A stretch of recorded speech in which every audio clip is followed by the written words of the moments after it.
¿Qué tal, chicos? Muy buenas tardes con todos los que están en sus casas y los que están aquí presentes. Ya saben, ya me conocen, yo soy el licenciado Omar Anchante Mayendía y esta va a ser la clase número 2 de las prácticas que vamos a hacer en el curso modular auxiliar de laboratorio clínico. La clase 2 y 3 va a ser separada debido a la gran cantidad de materiales y cosas adicionales que se van a explicar en el procedimiento. Y como si tienen sus materiales ustedes, van a ver que la práctica 2 y 3 consta justamente en el reconocimiento de los materiales de laboratorio. ¿Ok? Los que tienen su guía se van a ir chequeando y verificando para ir paso a paso y tomarlo de una manera más práctica. Bueno, lo importante aquí saber es, primero, recordemos que existían 4 tipos de materiales en un laboratorio clásico, ¿verdad? Que eran materiales de vidrio, ¿verdad? De plástico,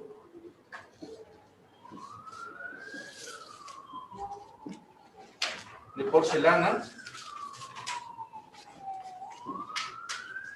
y de metal. Ahora, para hacerlo un poco más interesante, vamos a dividirlo en 2 realidades distintas, ¿ok? ¿Y con qué me refiero a 2 realidades distintas? Uno es el laboratorio de análisis clínicos. Cuando se dice laboratorio de análisis clínicos, se refiere a un ambiente hospitalario, ¿no? Un ambiente en contacto con el paciente. Y vamos a verlo desde el punto de vista de un laboratorio tradicional, común, ¿no? En el cual, un laboratorio clásico, vamos a llamarle, ¿no? A ver, clínico y un laboratorio clásico.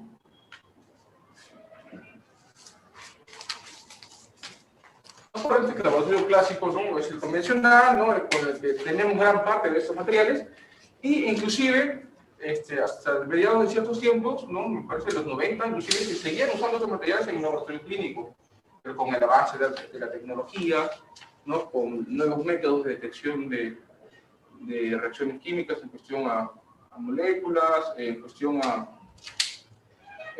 me refiero al avance, ¿no? El avance científico hizo que se remodelara y el laboratorio de análisis clínicos se fue automatizando y empezó a utilizar materiales más sofisticados para los ensayos que cuales hacían.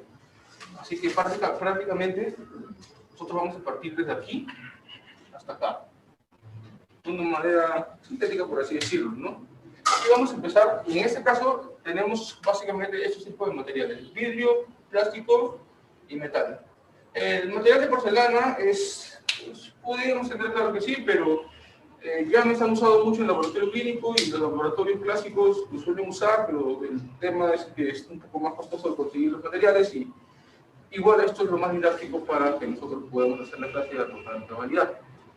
Ahora sí, primero, y creo que es lo más común y lo más extenso, diría yo, que es el vidrio, ¿verdad?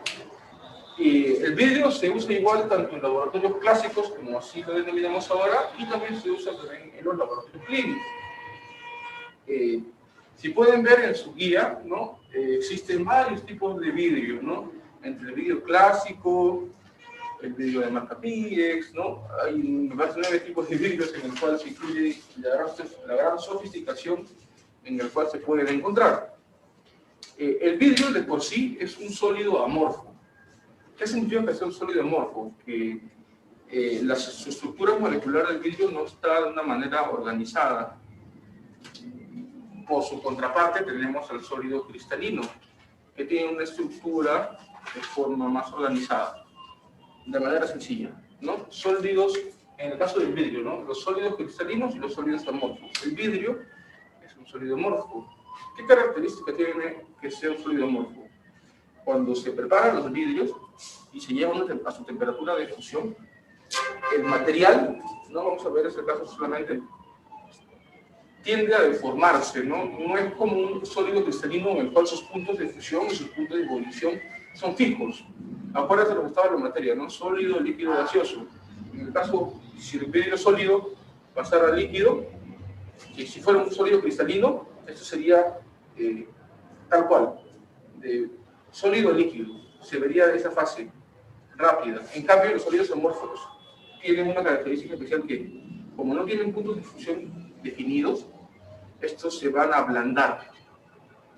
y de una manera lenta pasan a la transición de sólido a líquido. Esa es la principal característica de los sólidos amorfos, y el ejemplo más clásico sería el vidrio. De varios tipos de vidrio que podemos conocer. En el caso de materiales de laboratorio, lo que se usa más es el vidrio Pirex. Ojo, Pirex es una marca, ¿ok? No solamente es el tipo de vidrio, está catalogado y registrado como una marca comercial, es norteamericano.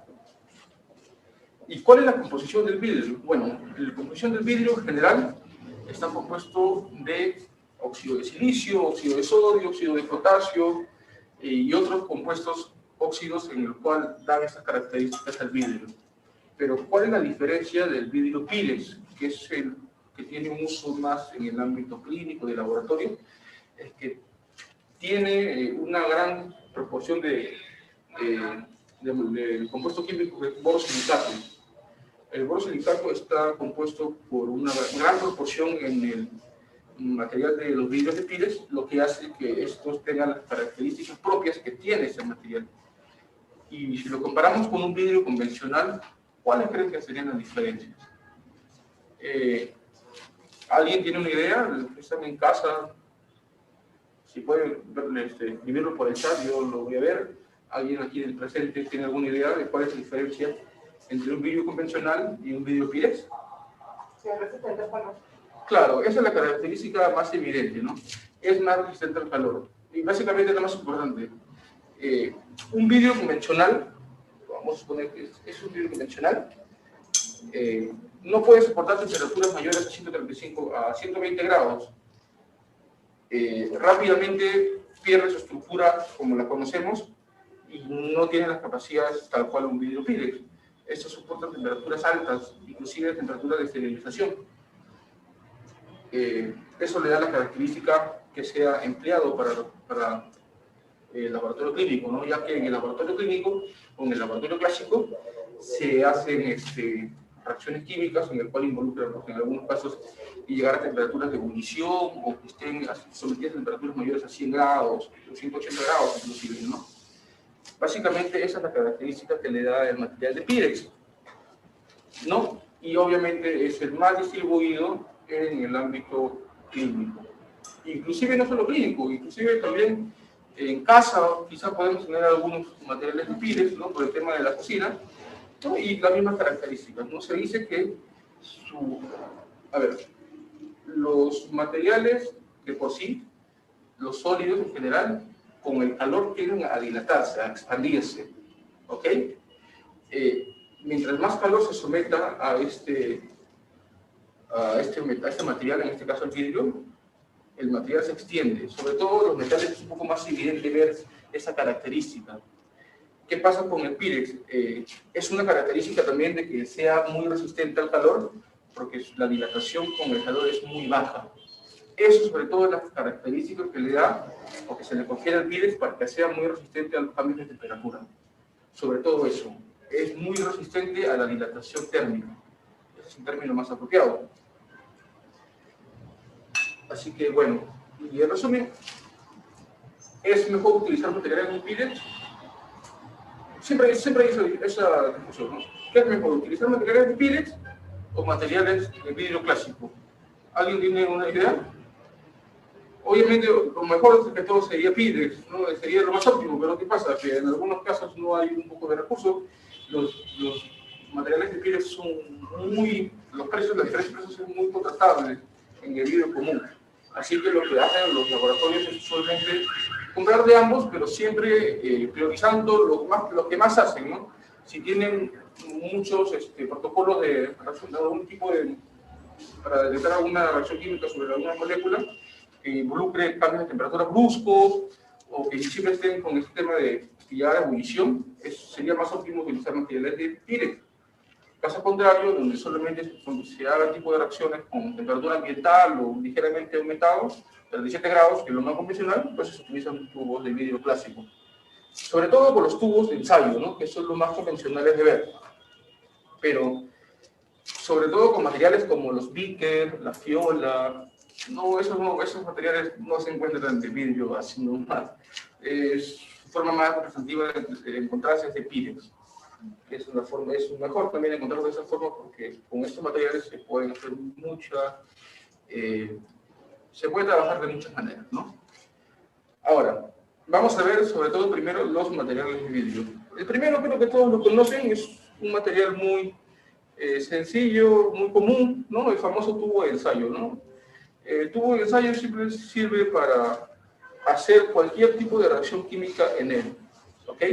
Estos tubos pueden ser tanto de vidrio clásico o como de material de Pyrex también, ¿no? Ya le dije las características de cada tipo. Ahora, esos tubos tienen tamaños. ¿Y cómo es que se mide el tamaño de los tubos? Es muy sencillo. Si alguna vez han escuchado, ¿no? Los tubos siempre se dicen 10 por 75, 12 por 100, 15 por 150, ¿no? ¿De dónde viene esa medida? Es muy sencillo. Por ejemplo, es solamente la medida, pero en milímetros. Por ejemplo, este es un tubo de 10 por 75. ¿Qué significa? Que tiene un diámetro de 10 milímetros, ¿no? O sea, un centímetro de diámetro, que equivale a 10 milímetros, y una longitud de 7.5 centímetros, que si lo pasan a milímetros equivaldría a 75 milímetros, ¿no? Entonces, esa sería la forma más objetiva de nombrar a estos tubos de ensayo, ¿no? Tubos de 10 por 75. No existe aquí tubo chico, tubo mediano, tubo grande, no. Que es muy común hacerlo en la práctica, y en verdad que sí, ¿no? Pero la manera formal de llamarlos es por las medidas que tienen, ¿no? Como lo vuelvo a repetir, el primer valor que se nombra usualmente es el diámetro, y el segundo valor es la longitud que tiene, ¿no? En este caso tenemos esta variedad que en la práctica este es el tubo convencional, que es el más pequeño y el más usado para hacer trabajo. Tiene una capacidad de 5 mililitros aproximadamente en volumen, ¿no? Lo que hace idóneo para la mayoría de reacciones de algún protocolo que se quiera realizar, ¿no? Básicamente eso. Lastimosamente, no, por motivos ajenos a nosotros, no tenemos un tubo más grande que estos, sino un tubo más pequeño, pero igual podríamos hacer la misma clasificación, ¿verdad? Nunca he visto estos tubos personalmente para el laboratorio clínico, pero la clasificación es igual, ¿no? Si medimos el diámetro, estos tubos tienen medio centímetro, en este caso serían 5 milímetros de diámetro, o sea, sería un tubo de 5 y su longitud sería de 5 centímetros, o sea, serían de 5 por 50 en este caso, ¿no? Tubos de 5 por 50, son un poco más pequeños, pero en este caso esos tubos no son usados en la práctica clínica, ¿no? El volumen que hay acá es mínimo y la conservación del material hace que sea un poco dificultoso para trabajar de una manera cómoda. Pero los otros tubos, que bueno, no tenemos aquí, pero vamos a explicarlos, son de 12 por 100 y de 12 por 75, y de 16 por 150. Estos tres tubos son los más convencionales que se ven en la práctica clínica o en un laboratorio clásico, ¿no? Ya sea de vidrio común o de Pyrex. Aplicaciones. Esos tubos los podemos ver en un laboratorio clínico. Ya se suele dejar de ver por la automatización de los laboratorios, y si se ven en algunos casos podría ser para realizar algún tipo de dilución de algún tipo de muestras o hacer algún pequeño ensayo, pero igual son indispensables, no siempre igual deben estar en un laboratorio clínico. En un laboratorio clásico obviamente no es un material, como dice, ¿no? La vedette, ¿no? Que se utiliza para todo, ¿no? Es un material que es muy utilizado. En microbiología también podemos verlo, claro que sí. Es aquí en donde inclusive hay algunos tipos de agares que se siembran acá, ¿no? Me parece que, medio de cultivo, exacto, me falta la palabra. Hay algunos medios de cultivo en el cual se utilizan estos, ¿no? Usualmente los medios semisólidos, como el agar mío, son los que usualmente tienen esta presentación de tamaño para, bueno, poner el medio de cultivo, ¿no? Después tenemos los tubos de 12 por 100, esos sí son más ampliamente utilizados en microbiología, ¿no? La batería de... Para hacer la batería del coprocultivo, tanto como la del urocultivo, ¿no? Un coprocultivo, más que todo, ¿no? La batería bioquímica, sobre todo. Eso es lo más importante. Y los tubos de 16 por 150 también se utilizan en microbiología y se utilizan para hacer el cultivo de hongos, ¿no? El agar papadextrosa, el agar micocel, ¿no? Esos agares comunes en micología es lo que se utilizan para hacer los cultivos de hongos, ¿no? El medio de cultivo se coloca ahí y es donde dice siembra, ¿no? Básicamente, esos tres son los más convencionales. Existen otros tamaños de tubo, otras variedades, pero sus aplicaciones son más extendidas. Tienen aplicaciones específicas en algunos casos y no son tan rutinarios como, por así decir, encontrarlo de manera sencilla para hacer algo, ¿no? Los convencionales son esos tres que les comenté, ¿no? El 10 por 75, el 12 por 100 y el 16 por 150, ¿ok? Tanto en vidrio clásico como en Pirex, ¿ok? ¿Qué más? Vamos a pasar a los materiales de Pirex. A ver, acá, por ejemplo, ¿no? El que les comenté también en la teoría, ¿no? Fácil de... Es decir, es un frasco de graduado. ¿Qué significa? Que es un frasco común en el cual se pueden guardar materiales, líquidos, solventes, ¿no? De alguna reacción o algún reactivo que tú has preparado sobre todo eso. Y siempre está graduado, ¿no? Significa que tiene volúmenes específicos para medir. Lo que se recomienda en estos materiales siempre es guardarlo a su volumen máximo. ¿Por qué? Porque el volumen máximo tiene la menor capacidad de error, inclusive, para hacer las mediciones. Guardarlos en los puntos intermedios o mínimos no te garantiza que el volumen que tú guardes sea el adecuado, ¿no? Siempre se recomienda guardar el volumen máximo, inclusive en estos casos, ¿no? También se puede encontrar tanto en presentación de Pirex como presentación de vidrio común. Y también tiene otra forma de presentación. Puede ser transparente o incluso el frasco de graduado en color caramelo, ¿no? Color ámbar. En este caso, cuando es de color ámbar, obviamente se guardan solventes que son sensibles a la luz, ¿no? Un clásico que siempre les he mencionado, el agua oxigenada, ¿no? La oxigenada, si tú la guardas en este frasco, la dejas en el sol toda una mañana, se convierte en agua común, básicamente, ¿no? Así que el frasco de grabado simplemente para almacenar algún tipo de disolución o reactivo que se ha preparado, ¿no? ¿Qué más? Sigamos con los materiales de vidrio. Bueno, y más que decir, ¿no?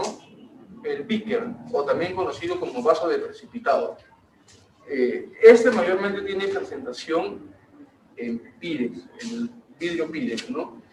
Igual, tiene la capacidad de ser multiuso. Aquí es donde se hace la agitación de algún tipo de reactivo químico, colocar el solvente para hacer alguna reacción, sobre todo eso, ¿no? Pesar materiales, en algunos casos inclusive, también se puede hacer acá, ¿no? Igual, la característica del Pirex tiene igual, es graduado, que significa que tiene para medir volúmenes, si se puede ver bien, ¿no? Tiene para medir volúmenes, ¿no? Ahí te lo voy a pasar, en los cuales se van a colocar, ¿no? Al gusto que tú deseas, ¿no? Pero recuerden lo que dijimos en una clase que tuvimos, ¿no? Que no era tan recomendable medir los volúmenes en estos frascos. Y ahora vamos a ver por qué de una manera sencilla, ¿no? Es muy sencillo verlo. Tiene más presentaciones, ¿no? Hablan del volumen total, la marca, ¿no? Usualmente se pone este lugar blanco para rotular, en algún caso es fácil borrar y fácil escribir en esa zona. ¿Qué más dice acá? Acá tiene un número que es más menos 5%. Se usa para que lo vean, si me pasen. ¿Eso qué significa? Así es el error que permite esa lectura. ¿Qué significa? Que si yo coloco los 250 mililitros aquí, hasta el tope, significa que lo que estoy midiendo acá va a tener un error de más o menos 5%, ¿no? En este caso, sacar el 5% a 250, que sería, a ver, 100, 12.5, ¿no? O sea, 12.5 mililitros de error, ¿no? Tanto para error inferior o error superior, ¿no? Es relativamente alto en este caso, claro que sí, y es por eso que no es recomendable medir volúmenes con el beaker, ¿sí? Si algún día en algún lugar le dicen mide volumen, utilicen esto, nada que ver. Es pésimo o es una mala práctica medir volúmenes con el vaso de precipitado. Claro que sirve para muchas cosas más, las que he mencionado, ¿no? Hacer reacciones en solución, sobre todo para disolver los reactivos, ¿no? Esto siempre va muy de la mano con esta famosa baguetita de vidrio, ¿no? La bagueta de vidrio que es justamente para hacer su mezcla, ¿no? De algún tipo de reactivo de solución que está mezclando en él. La bagueta de vidrio básicamente tiene esa función, ¿no? De hacer mezclas, soluciones con las soluciones que tú vas a realizar.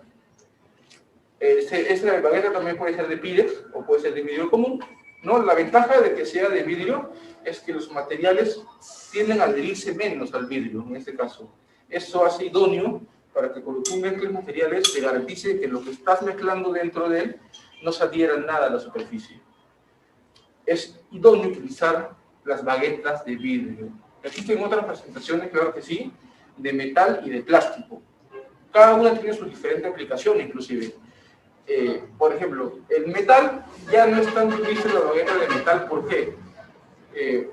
Porque pueden haber solventes tanto muy ácidos con el pH mínimo o con el pH muy elevado, ¿no? Compuestos muy ácidos y muy alcalinos, en el cual paulatinamente con el uso deterioren, hacen una reacción de oxidación intensa y a largo plazo deterioren el material. Así que no es tan general usar baguetas de metal en esos casos, ¿no? Cuando viertes soluciones muy concentradas, muy ácidas, y por el lado contrario, ¿no? Muy concentradas y muy alcalinas, sobre todo eso.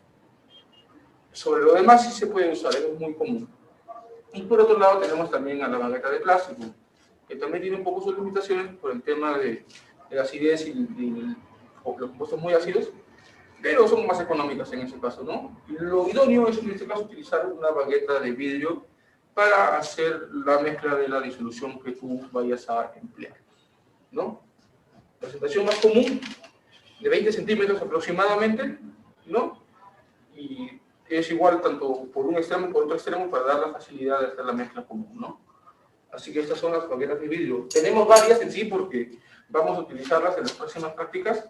Vamos a ver un poco más con el tema de la preparación de reactivos y algunos temas así para que estemos más familiarizados con los materiales, ¿no?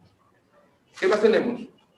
El mechero de alcohol, ¿no? El mechero de alcohol también es otro material muy importante en un laboratorio clásico, inclusive también se suele usar en laboratorios clínicos, ¿no? Sobre todo en microbiología, aunque, bueno, está un poco relegada, olvidada, pues porque el mechero de Bunsen es un poco más versátil de utilizar.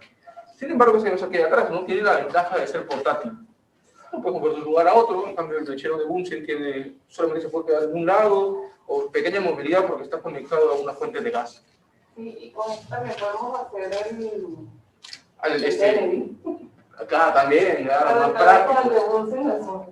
Sí, para hacer la reacción, claro que sí. No es más práctico hacer con eso también algunos tipos de reacciones, en este caso en el campo funcional, ¿verdad? Claro que sí. Obviamente, como lo dije antes, en la primera clase, los solventes que son inflamables, solventes olánicos, es suficiente para ponerlo como combustible, para que encenderlo y simplemente se haga la llama, ¿no? Se usa usualmente alcohol etílico, metanol, también suele usarse, ¿no? Dependiendo de lo que tenga, no hay ningún problema. Queroseno, inclusive, he visto en algunos casos que utilizan cuando no hay recursos, aunque ya no se vende mucho, pero no, la facilidad es esta, ¿no? Se enciende y la manera de taparlo no es soplando, nada de eso, es cerrando con esto mismo, nada más. No, ya lo vamos a hacer en la práctica más adelante que veamos, ¿no? Así nomás, nada que estar soplando, porque inclusive es difícil soplar porque la mecha es un poco distinta a las convencionales. Así que eso se tapa solamente tapando encima nada más, y punto, ¿no? ¿En qué se usa el mechero de alcohol? En el campo funcional, para el objetivo de Benedict, ¿no? En patología es muy usado. También inclusive se usa para hacer fijación de láminas, ¿no? Para la microbiología, hacer una coloración Gram, ¿no? Fijar la lámina en el mechero para facilitar en un mechero de Bunsen también, ¿no? Tiene una aplicación muy práctica, muy sencilla. No suele usarse mucho para hacer cultivos, para hacer las siembras. ¿Por qué creen que no se suele usar mucho esto en comparación del mechero de Bunsen? Porque no tiene la capacidad de esterilización. Claro, el mechero de Bunsen no tiene un campo extenso de esterilización. Perdón, el mechero de alcohol no tiene un campo tan extenso de esterilidad como en comparación del mechero de Bunsen. Por más que tenga buena llama, ¿no? No tiene ese campo de esterilidad que suele dar el mechero de Bunsen, que es una llama más intensa y prolongada inclusive, ¿no? No es recomendable hacer este tipo de cultivos con el mechero de Bunsen, ¿no? Tiene esa capacidad limitada también, ¿no? En caso que haya necesidad quizá, podría ser, pero no es recomendable, ¿no? Así tenemos entonces al mechero de alcohol. Bueno, viendo igual por los frascos de Pirex, tenemos al matraz. Este es el matraz Erlenmeyer, también le conocen, ¿no? es un frasco de Pirex que tiene una base sólida y tiene una forma cónica. Antes me estuve preguntando por qué tenía forma cónica, ¿no? ¿Cuál es la versatilidad de que sea cónico? Uno dice, ¿no?, que es para vertir, ¿no? Pero tiene un trasfondo, ¿no? En el caso de cuando quieres hacer alguna reacción por calentamiento, los vapores se concentran en una zona determinada y hace que sea más versátil y homogeneizado calentar o hacer alguna reacción en esta muestra. Igual también sirve para medir volúmenes, inclusive es más exacto que el vaso de especificado. Ahorita vamos a ver por qué. Igual tienen las mismas características, ¿verdad? La marca tiene estos espacios en blancos para colocar algún nombre de la reacción, ¿no? Fecha en la que se está haciendo, cosas así, ¿no? Igual, está graduado, no tiene graduación de 100, 150, 200. En este caso, el volumen máximo que permite atrás es de 250. Inclusive dice aprox. Ya con eso te da a entender de que el volumen que está midiendo no es exacto. ¿Ok? Eso significa, ¿no? Así que tampoco es tan recomendable para medir algún reactivo o alguna solución que quieras preparar, ¿no? Salvo que no sea tan importante a la hora de hacer tu ensayo, ¿no? En algunos casos, algunas reacciones, algunos reactivos de trabajo te permiten ser muy exactos incluso para medir sus volúmenes, ¿no? Una variación pequeña puede hacer que los resultados con los procesos sean erróneos, ¿no? Pero algunos métodos, otros protocolos sí permiten esa tolerancia, ¿no?, a la medición de volúmenes, ¿no? En este caso ese sería el matraz Erlenmeyer, ¿no?, que también es muy usado en el laboratorio clásico sobre todo, ¿no? Ya está un poco dejado en los laboratorios de análisis clínico, ¿no? Ese sí está un poco olvidado, no suelo verlo, no ves mucho, sinceramente, de acá ya ha dejado de lado. Parecido y también decir que es muy importante, es la famosa fiola, ¿no? Esta sí, para mí es una de mis preferidas, la fiola, ¿ok? Igual, la fiola, inclusive solamente tiene una característica, solamente mide volumen nada más, y no tiene la característica tanto del beaker como del matraz, que es graduado. No, solamente mide el volumen que indica, otro volumen no. ¿Qué ventaja tiene? Tiene una tiene un mínimo margen de error en comparación con los otros dos métodos. Ahora vamos a explicar por qué. Igual es la presentación más convencional que se utiliza de Pirex, ¿no? No he visto estos materiales de vidrio clásico. Igual, tiene mucha serie de disposiciones, ¿no? Es una nomenclatura del valor que está midiendo, las unidades. Si se puede ver bien acá, se puede ver bien. Tiene un margen de error. Ahora se lo voy a pasar para que lo vean, ¿no? A ver, para que lo vean. Con cuidado. Ahí dice 100 y ven un número que es más menos, ¿verdad? Pásale a su compañera. Ese más menos significa que hay un margen de error en la medición que hace. Pero si lo comparan, inclusive, con el error que tiene el beaker, es mucho menor inclusive. El error del Pirex era de 5%, en este caso que mide 250. Bueno, en este que mide 100, bueno, ya vamos a equilibrarlos, pero si fuera de 250, la medición, el error sería más o menos 0.15 o 20, ¿no? O sea, el error incluso es una décima de mililitros, ¿no? O sea, es mínimo. Eran 12.5. Claro, y acá casi a veces, los recordamos, serían casi 20 veces más error que permite, ¿no? O sea, nada que ver entonces medir volúmenes con el vaso de precipitado. Ahora, ya que hemos mencionado estos tres frascos, ¿no? Me parece que lo pregunté en un examen, ¿no? Claro, el primer examen, ¿no? ¿Cuál es el que mide mejor volumen? Y vamos a ver de manera sencilla cómo es que se mide el volumen, ¿no? Acá les gustaría que participaran, ¿no?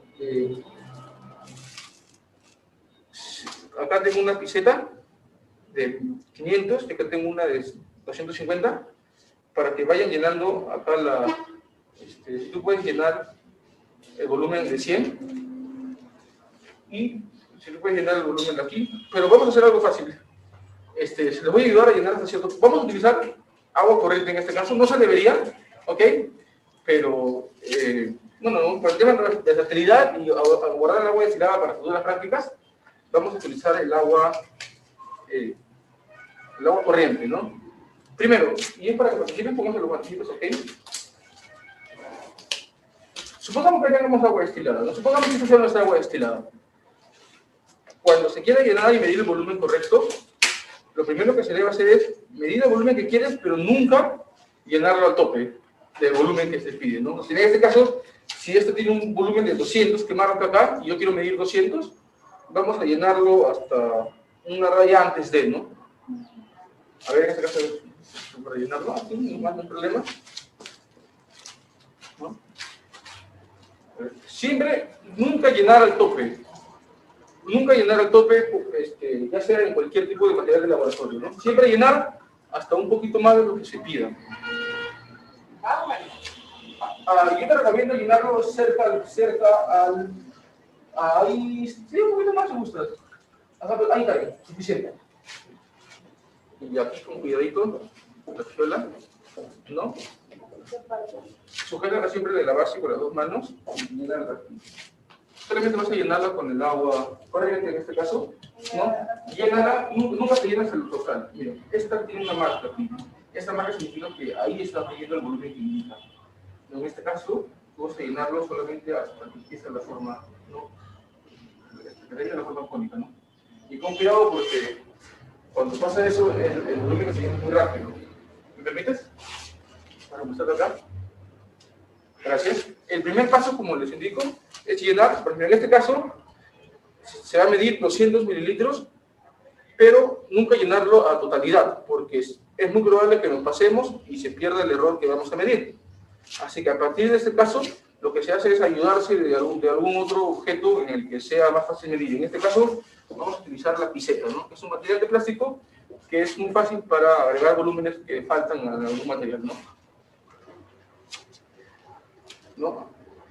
Otra cosa, cuando se mide, aunque no tenemos la capacidad, pero a la hora de medir volúmenes, lo ideal es siempre medirlo a nivel no, en este caso no tenemos esa comodidad, ¿no?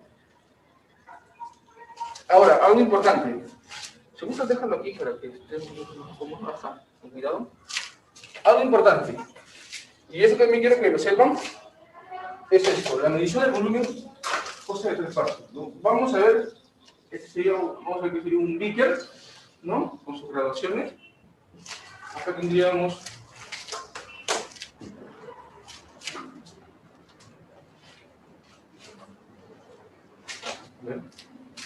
tenemos un beaker, un vaso precipitado, tenemos un matraz cónico, inclusive el matraz hasta acá nomás tiene graduación, y por último tenemos aquí a la fiola, es un poco más delgado, con su marquita acá y de forma balonada, ¿no? ¿Ok? Ahora, cuando se mida, el primer paso es medir cerca del volumen que tú quieras medir, ¿no? En este caso, si el último línea es esta, vamos a ver que acá sea 200 mililitros. Siempre hay que medir menos de lo que hay, ¿ok? En este caso, si quieres medir acá, hay que medir por acá. Y en este caso, que tiene volumen fijo, siempre hay que medir sobre la base, casi siempre. Ahora, con ayuda de la piseta, vamos a llenar cuidadosamente y lo que tiene que resaltar es el famoso menisco del agua. Vamos a verlo en un tubo capilar, ¿ya? ¿Ok? Tuve la mano. Supongamos que acá está la medida que yo quiero medir, ¿ok? Cuando tú vas llenando el líquido, ¿no? Supuestamente cuando son en superficies más estrechas, el menisco se nota más. ¿Y qué es el menisco? El menisco es una zona que se ve del lado que tiene esta forma, así. No sé si alguna vez han visto eso en tubos muy angostos, lo van a ver sobre todo en la fiola. Como las curvas. Así es, ajá. ¿Y por qué tiene curva? En este caso, el agua tiene una tensión superficial que es mayor acá del vidrio, por lo cual rompe la tensión superficial y se forma esta forma convexa, como le decimos nosotros, ¿no? Convexa hacia abajo. ¿Ok? Otros tipos de líquidos, donde su tensión superficial entre ellos es mayor que la de líquido que lo retiene, se forma de otra manera, se forma así.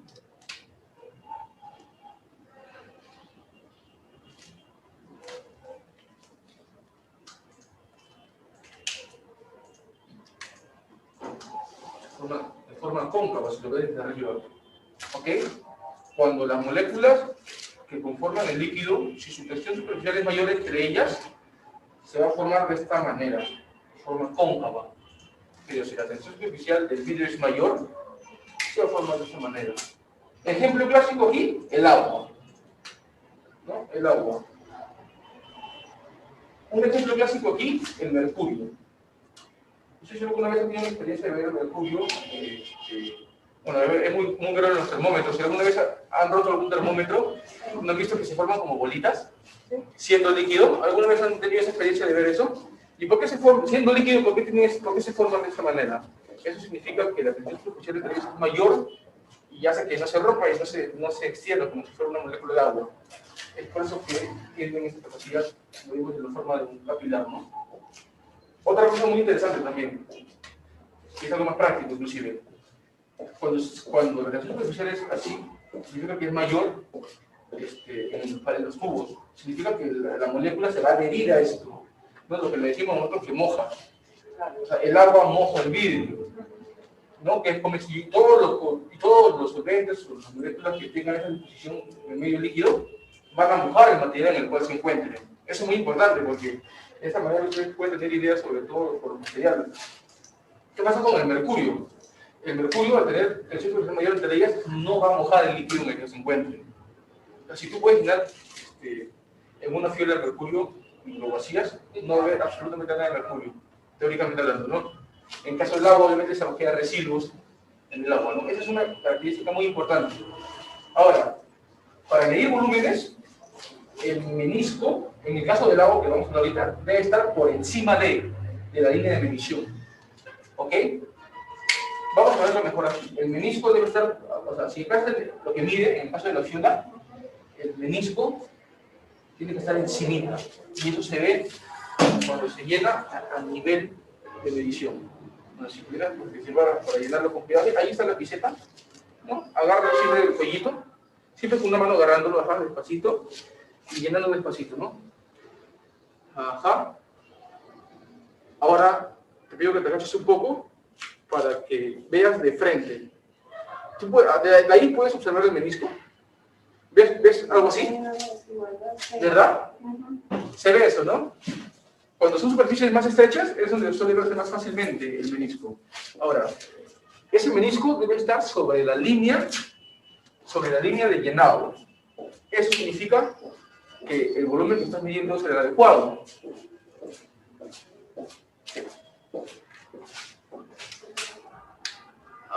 Un poquito más, yo diría. A ver.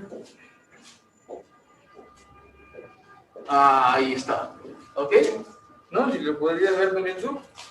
Usualmente se miden, ¿no? Si está sobre el menisco, ¿ves? Para acercarlo aquí, lo se está moviendo acá, ¿no? En este caso tenemos una fiola de 100 mililitros y acá podemos ver el menisco del agua, ¿no? Sobre la línea de medición, ¿no? El menisco tiene que estar en la parte superior para decir que la medición es la adecuada. ¿Ok? Ahora, la fiola, como les dije, es el instrumento más adecuado para medir volúmenes. Ahora, ¿qué pasa si vemos el menisco en una superficie ancha como esta? ¿Lo llenaste ya? A ver. Ya lo llenaste ya. A ver, un poco voy a verlo acá. No, trata de verlo siempre. Ahora, tratan de ver el menisco aquí. Se pierde inclusive, no se suele ver de una manera... o sea, en verdad existe, pero como el recipiente es muy ancho, se pierde para ver el menisco. Entonces, esas características significan que no es idóneo para medir volúmenes. Y como el menisco está muy ancho, entonces es ahí donde se presta a la vista de la persona, ¿no? Donde está más lleno. Y es por eso que ponen el margen de error que se indica. ¿Ok? Porque entonces alrededor se ve todo como a nivel, pero en el centro se ve más. Así es, ajá. Justamente eso fue la tensión superficial del agua. Así es, ajá. Es como que el agua se ancla en esa zona, pero en el medio no tiene esa capa elástica y se hunde más. Así es, ajá. En pocas palabras, entonces, no es idóneo medir aquí. Lo que sí se hace es medir acá y vertir. Así es, ajá. Siempre medir de un lugar más exacto y vertirlo a otro, ¿no? Igual acá, miren. Lo vamos a comparar inclusive con el vaso precipitado, con el líquido. ¿No? Ahí se puede ver acá. Un poco mala esta receta. Inclusive acá, si tú lo llenas de manera adecuada,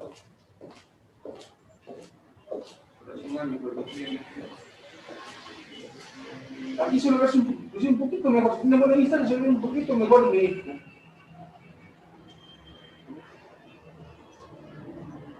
Muy bien, un poquito más. Bien. Si comparas el picker con el matraz, ¿dónde ven que se ve mejor el menisco? No, entonces, de manera sencilla tú puedes decir, mientras el recipiente donde estás midiendo sea más estrecho, más exacta va a ser la medición que vas a hacer. Es un análisis muy sencillo, ¿no? Entonces, mientras más ancho sea el envase, la medición que vas a hacer en él va a ser menos precisa, ¿no? Es algo muy sencillo de ver. En la fiola, como ven, es más exacto, ¿no? Inclusive solamente permite esto nada más. Aparte de las características que dice acá, ¿no? El volumen que mide, el margen de error, también dice una temperatura. Dice a 20 grados inclusive. ¿Eso qué significa? ¿Alguien tiene idea? ¿Alguien tiene una idea? No lo puedes pasar a ebullición. No, es un poquito más eso. Lo que pasa es que la densidad del agua va a ir variando cuando se aumenta la temperatura y cuando disminuye, ¿no? En el caso, el agua común, su densidad máxima es a 4 grados Celsius.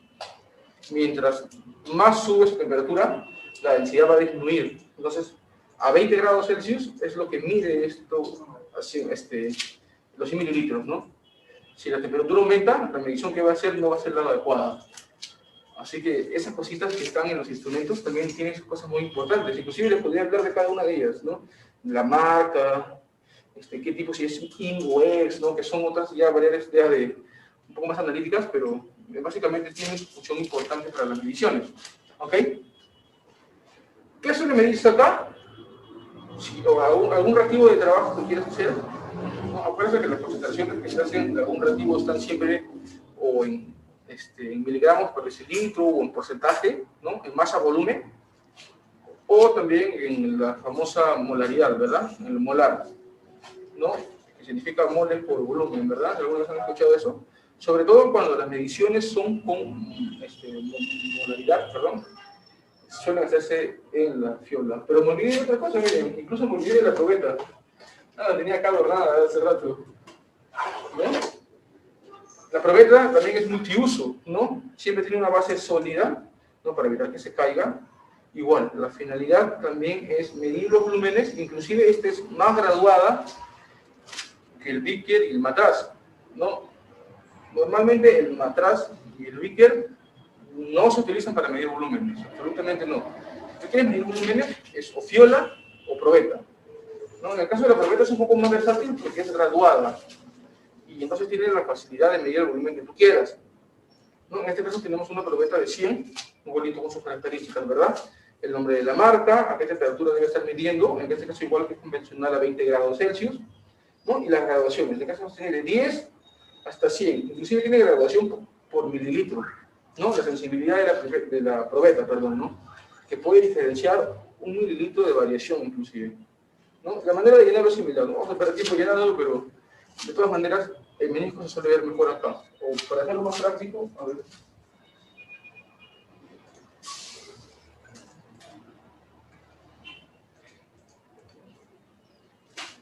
Si tienen una idea de comparación, podemos ver el menisco.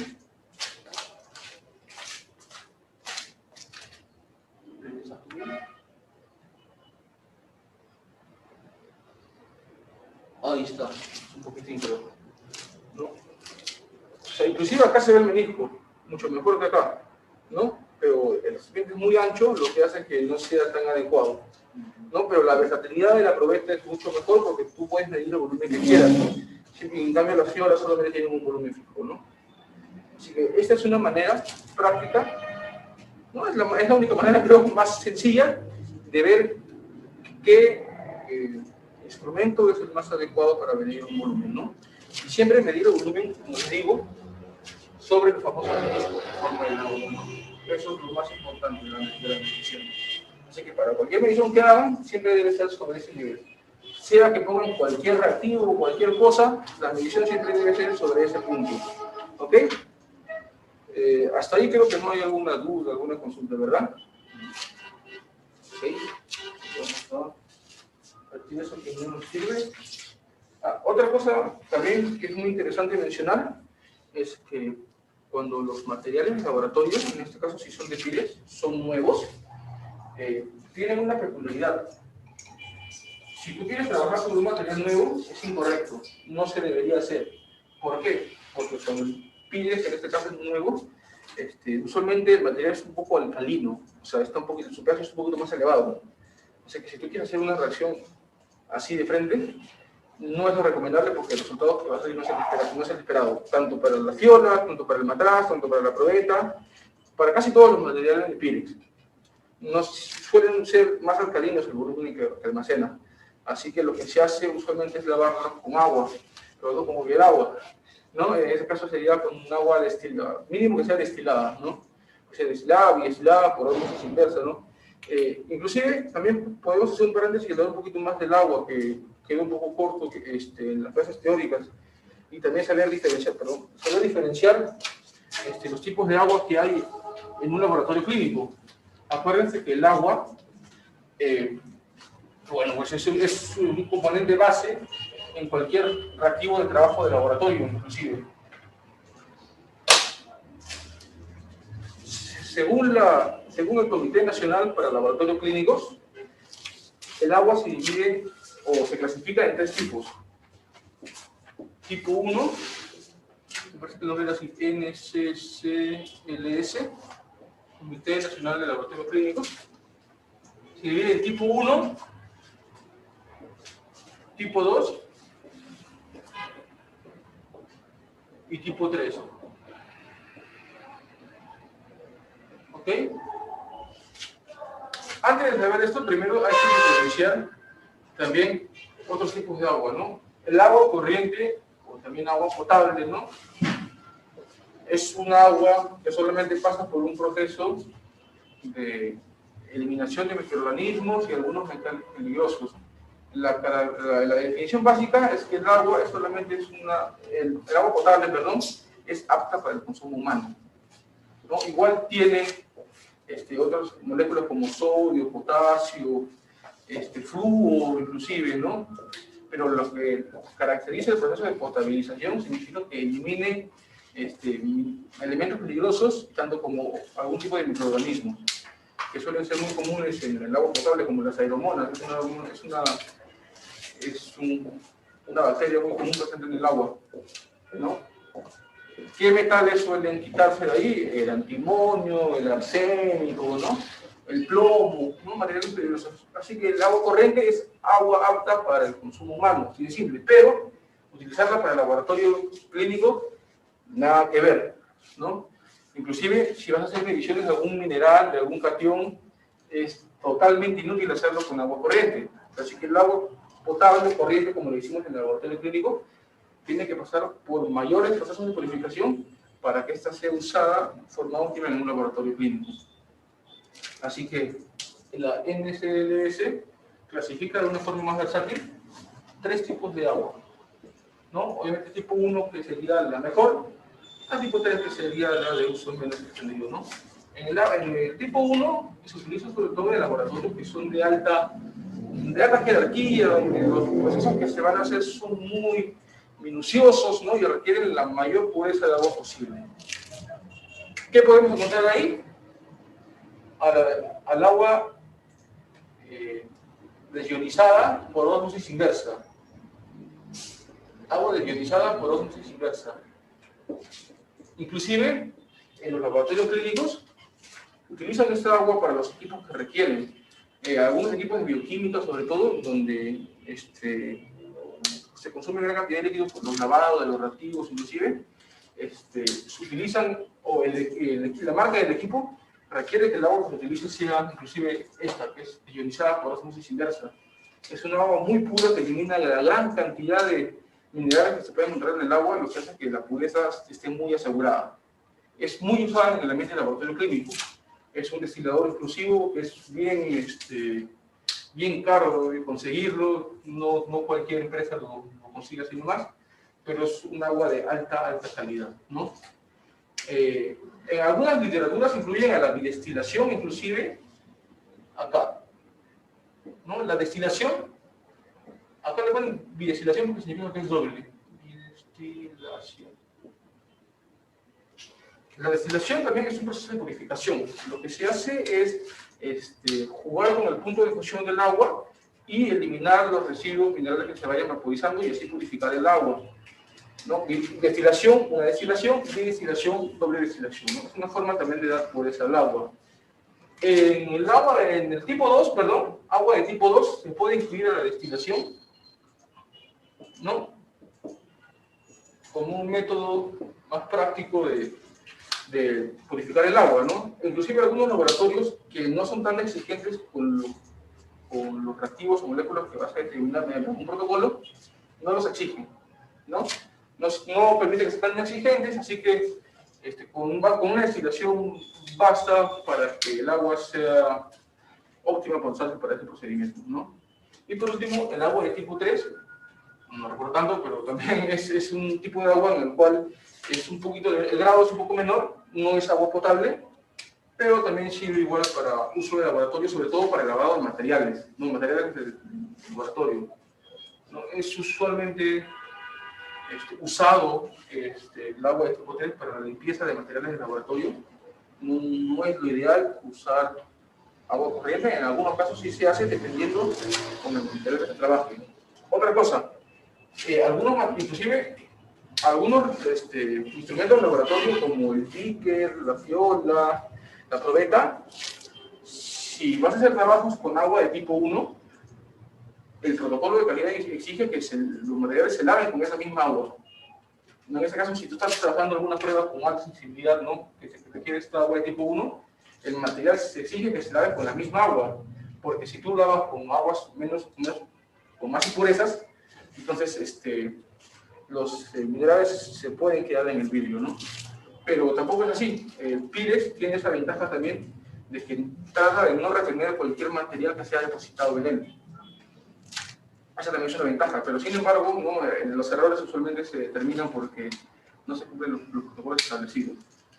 Otra cosa muy importante también del agua saber es que conseguir agua pura es algo teórico, ¿ya? O sea, no se puede, pero aparte de conseguirla y tenerla, lo más importante también es saber conservarla. El agua usualmente común, cuando tú la dejas en el ambiente, se oxida fácilmente y el dióxido de carbono puede involucrarse con la reacción del agua y forma anhídrido carbónico y hace que el agua sea un poquito más ácida. No sé si alguna vez alguno tiene una experiencia no sé si se ha ido de viaje mucho tiempo, le ha dejado agua en algún lugar y cuando la consumen está un poquito salada y ácida y porque se ha acidificado, ¿no? Eso es un problema cuando se deja así a exposición, ¿no? Tiende a acidificarse, así que entonces el agua, inclusive si es más pura, es más fácil, es más difícil mantenerla, perdón. ¿No? Así que las medidas que se requieren para su uso es que sean inmediatamente, ¿no? Es lo que más se requiere, ¿no? Bueno, hasta aquí hay alguna duda, alguna consulta. ¿Todo bien? Me parece que ya vimos por ahora todos los materiales de vidrio. Me parece que sí. Nos faltó uno. Voy a enseñar lo traje yo, que son las famosas pipetas de vidrio, ¿no? Las famosas pipetas de vidrio son materiales que sirven, es un material volumétrico que sirve para medir volúmenes, así como dice su nombre, ¿no? Estas pipetas en el ámbito clínico ya no son utilizadas, ya perdieron su uso. Sin embargo, en un laboratorio clásico inclusive tienen algún uso, pero tampoco ya tanto, ¿no? El boom de las micropipetas, de las pipetas automáticas, ha desplazado totalmente el uso de pipetas de vidrio, pero inclusive aún así tiene un uso muy importante. ¿Alguien tiene una idea por qué creen que se usan las pipetas de vidrio en algunos casos, en el cual no se ha recomendado usar micropipetas? No, los micropipetas es el equipo automatizado, es un mini equipo automático en el cual mide volumen de forma más sencilla, pero Inclusive hay algunos casos donde no se recomienda utilizar micropipetas y se suele usar estas pipetas de vidrio. Sobre todo son en los líquidos o compuestos que son muy volátiles, ¿no? Donde el vapor, o sea, se vaporizan de forma rápida. ¿Qué pasa si tú mides un volumen en una micropipeta con alguna solución que sea muy volátil? Sobre todo los alcoholes muy concentrados. Los alcoholes muy concentrados, etanol puro, metanol puro, son muy volátiles, ¿no? O sea, desprenden vapor cada cierto tiempo. Y si tú mides un volumen con una micropipeta, el volumen que estás midiendo, la volatilización forma gas. Ese gas va a hacer presión en el émbolo y cuando tú quieres medir el volumen, va a gotear de lo que tú estás midiendo. Entonces no es una manera óptima de medir el volumen en eso. Ahí es donde, en esos casos, entra la pipeta de vidrio, que elimina ese error. También suele perder el volumen, pero menos que la micropipeta en este caso. Una desventaja también de las micropipetas es la capacidad, ¿no? Pipetas, hasta donde yo he visto, las pipetas más sensibles, más pequeñas, que miden volumen hasta medio mililitro, ¿no? Porque el material no lo permite, ¿no? Son muy finas, muy delgadas, no permiten medir volúmenes más pequeños, cosas que la micropipeta tiene ahí la ventaja, ¿no? La micropipeta mide volúmenes dependiendo, ¿no?, el tipo de pipeta que sea, ¿no? Hay pipetas de 100 microlitros a 1 mililitro, hay pipetas de 50 microlitros a 200 microlitros, ¿no? Estamos hablando de volúmenes, la décima de mililitros, ¿no? O sea, volúmenes muy pequeños, inclusive hay volúmenes más pequeños, inclusive. Hay pipetas que miden desde 0.5 microlitros hasta 10 microlitros. O sea, la sensibilidad hace que las micropipetas se las lleven de encuentro, en pocas palabras, hablando coloquialmente, a las pipetas de vidrio, ¿no? Por eso no suelen verse ya en el laboratorio de análisis clínicos, pero todavía tienen su lugar en un laboratorio clásico, ¿no? Y es muy importante saber manejarlas porque es de ahí donde todos empezamos a aprender de ellas. Ahora, vamos también a ver un poquito el manejo sencillo de las pipetas de vidrio. Pero esto no se maneja solamente así, tiene que tener otro instrumento de alcance, ¿no? Y en este caso tenemos a este objeto que se llama la propipeta. Esta propipeta es la propipeta clásica, ¿sí? Ahora existen otro tipo de propipetas que son más versátiles, donde su uso es más sencillo, ¿no? Este es el caso de una propipeta convencional, una clásica, ¿no?, donde todos empiezan aprendiendo con esta. La propipeta sirve justamente para colocarla en la pipeta y medir el volumen que tú quieras, ¿no? Aquí no existe eso de estar soplando como cañita, eso es totalmente inadecuado, ¿no? Hacer este procedimiento, ¿no? En algunos casos, inclusive yo he visto en el ámbito hospitalario, en algunos servicios de pipeta hacen esto, ¿no? Totalmente erróneo, ¿no? Ni por más que sea agua pura o el agua de la baja pureza, no está permitido hacer eso, ¿no? No es lo correcto. Lo que se hace es, vamos a practicar también con esto, ¿no? Es colocarla en una manera adecuada, ¿no? Mirando siempre el volumen que tú quieres medir hacia adelante, ¿no? Y facilitar esto, que esto tampoco esté hacia adentro, no te va a permitir. Vamos a ver un poco más. ¿No? La propipeta es una cámara, tiene una bomba de gas aquí para ejercer presión negativa, ¿no? A la hora que tú quieras absorber algún líquido, sobre algún medio líquido, esta va a absorber de manera ascendente, ¿no? Funciona de manera de presión negativa. Tiene tres puntos aquí. Lastimosamente no están escritos acá.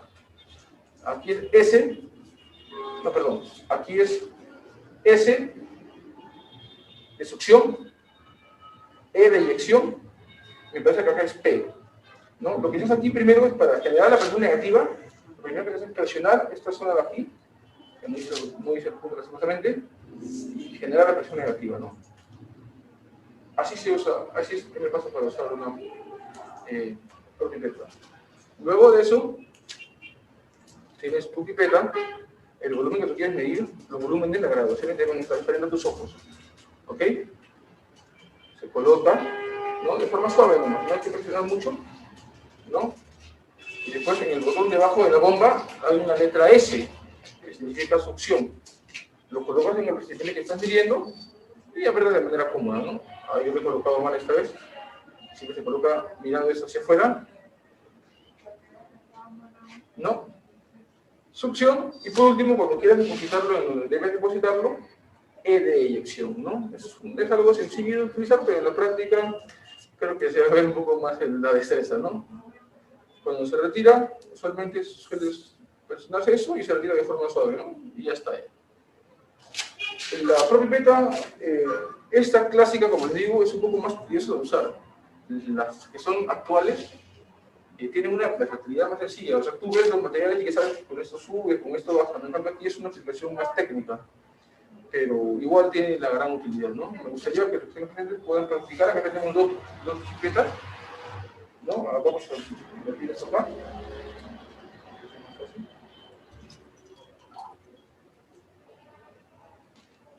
Ok. Si gustan, pueden coger los pipetas que les gusten. Vamos a empezar primero con unos volúmenes más altos. Esta tiene 5 mililitros. Y esa me parece también tiene. ¿Ah? La azul, pero sí. Ah, ya, genial.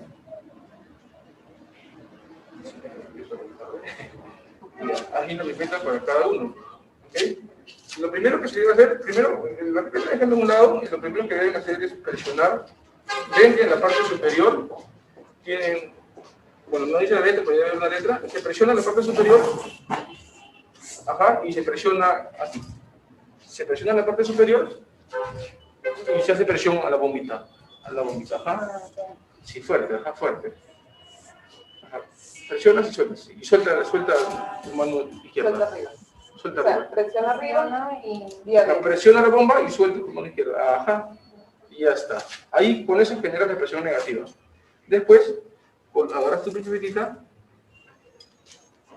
y la colocas la medición que esté frente a lo que vas a medir. ¿Ok?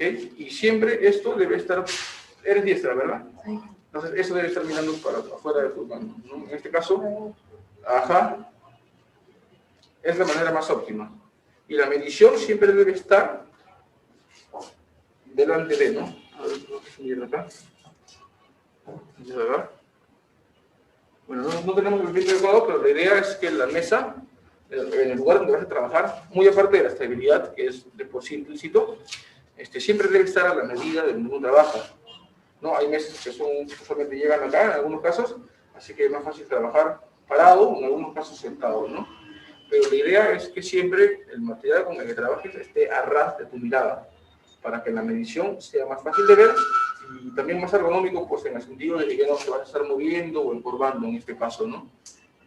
Así que entonces podemos ahí empezar entonces a medir, ¿no?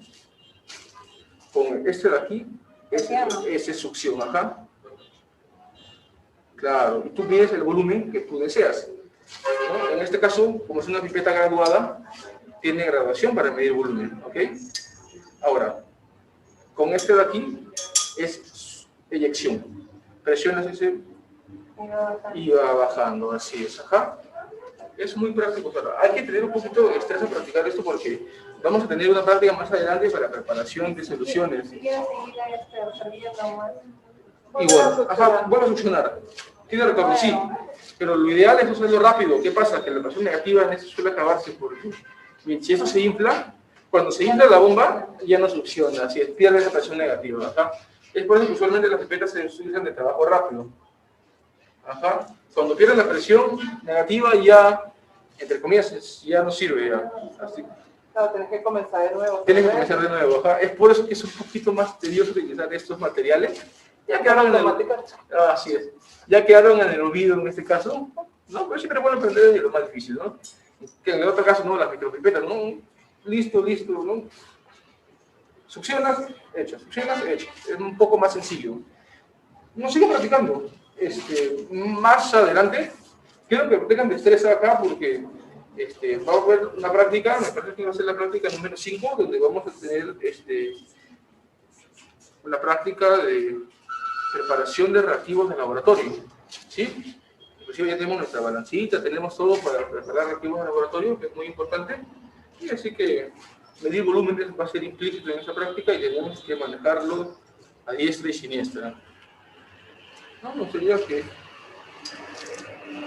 en este caso lo ideal es que siempre esté lo ideal, ¿no? En este caso no podemos, siempre a nivel de lo que estamos midiendo, ¿no? En este caso, si yo tuviera mi beaker o mi fiola o mi matraz, ¿no? Es medir el volumen y que lo que estoy midiendo esté frente a mis ojos. ¿No? Pues acuérdense que el menisco acá también se suele ver de la misma manera, ¿no? Así que la medición es casi similar. Bueno, acá estamos forzando un poquito porque no tenemos el ambiente adecuado, ¿no? Pero lo importante es hacer todo lo posible, ¿no? Ah, ya, pensé que estaba goteando. Cuando gotea, ya. Cuando gotea es por dos cosas. Si es que gotea es por dos cosas. Porque no está bien puesto, o porque perdió su presión, o porque el líquido también puede ser muy volátil. Puede ser por eso también en el cual gotee.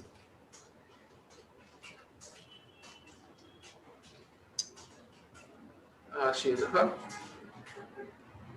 La idea es practicar con los volúmenes, ¿no? Porque no, es sencillo en sí, pero cuando estás en un ambiente donde se trabaje así, pipetear bastantes cosas lo hace un poco más tedioso, inclusive, ¿no? Hay un detalle muy importante también. Hay algunos tipos de pipetas, supongamos, ¿no? En este caso, esta pipeta tiene un volumen de 2 mililitros, ¿ok? ¿Eso qué significa? Que empieza de 0, 2, 4 y el pico llega hasta 2, ¿ok? Pero hay otras pipetas, por ejemplo, que dice 1 y el 1 está en esa parte, ¿no? Y lo que queda ya pasa del volumen. No tengo aquí, pero también existen ese tipo de... Es más, algunos se confunden en hacer la medición de esa manera. En este caso, esta mide 2 mililitros y desde su origen hasta la punta está el volumen. Pero en otras, acá dice 2 mililitros y está aquí y acá están 2 mililitros. Me parece que no tengo ni una ahí. Creo que esta. A ver, permítanlo. Empieza en 0 y aquí abajo es el 5.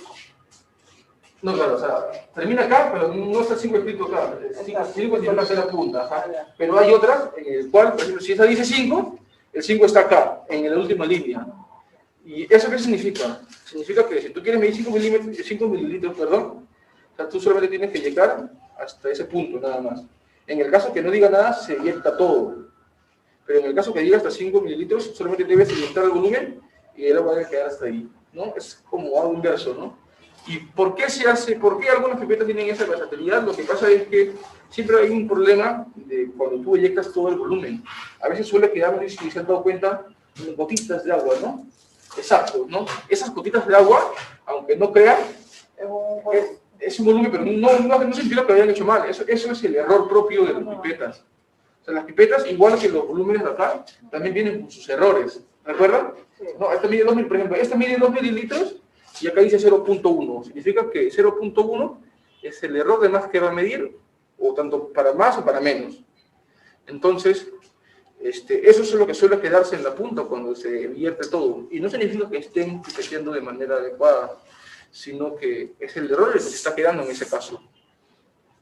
Así que es por eso que les digo que existen el otro tipo de pipetas, con el volumen completo acá. Hace más fácil la medición y evitar que se genere ese error. Ese es un dato muy, muy interesante también, ¿no? Con el agua usualmente es más sencillo. Dice que la pipeta no pone así, ¿verdad? Sí, tampoco debe estar de forma inclinada, así. Ajá, siempre debe ser recta, ¿no? Inclinarla también hace que el volumen varíe. ¿Pasó algo? No, nada. Ya. No hay problema. Usualmente con los volúmenes menores son un poco más difíciles de practicar, inclusive, ¿no? Por ejemplo, con esta. Me parece que tengo otra por acá. Acá, por ejemplo, ¿no? Mientras más fino es un poco más difícil. Eso también es algo a tener en cuenta. Cuando tú mides volúmenes más grandes, el error es menor. Pero mientras mides volúmenes más pequeños, mientras más midiendo volúmenes más pequeños, el margen de error puede ser mayor, porque porcentualmente la cantidad varía. Un ejemplo, si yo quiero medir un volumen de 10 mililitros y por ahí se me escapa, no sé, 0.1 mililitro, ¿qué significa? Que se me está escapando 1% de lo que estoy midiendo, ¿no? Que significa 1% de error, es aceptable hasta cierto punto. Pero ¿qué pasa si yo tengo una pipeta de 0.5 mililitros y fallo, pues, no sé, 0.05, ¿no? Sería la décima parte, o sea, hablamos del 10%. O sea, errores así, de 10% a 1%, son garrafales, ¿no? Inclusive puede terminar en una mala medición de algún tipo de prueba, lo que puede hacer que haya un error total en ese caso, ¿no?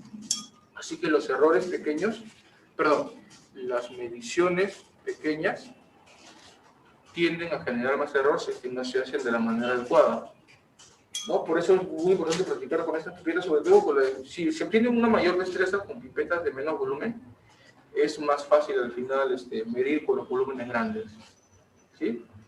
Básicamente es... ¿No sale? Sí, usualmente es un poco complicado cuando sale... no eyecta. No, sí. A ver. Mira. No, ya pasó el volumen ya, creo. En este caso, si pasa eso, usualmente hay que retirarlo nomás.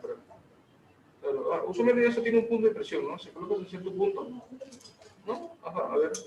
Acá. A ver.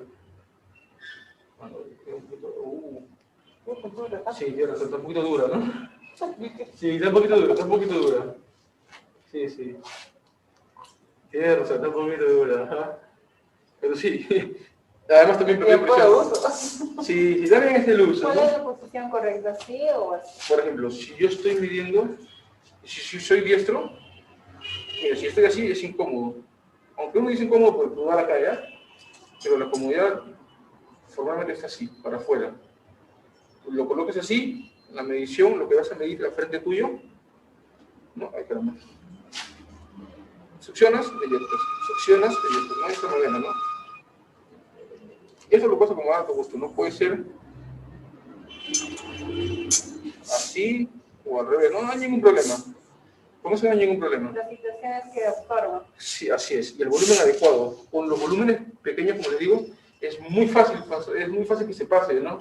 Por eso hay errores. Así hay que tener la pericia adecuada. No, eso es parte de la práctica, sobre todo, ¿no? Bueno, yo creo que por ahora, en sus casas aquí, les parecería también un break de 5 minutos, ¿no? Para relajarnos un poco y despejarnos para terminar con la primera parte que falta todavía ver un poco más de cosas. ¿Parecería bien?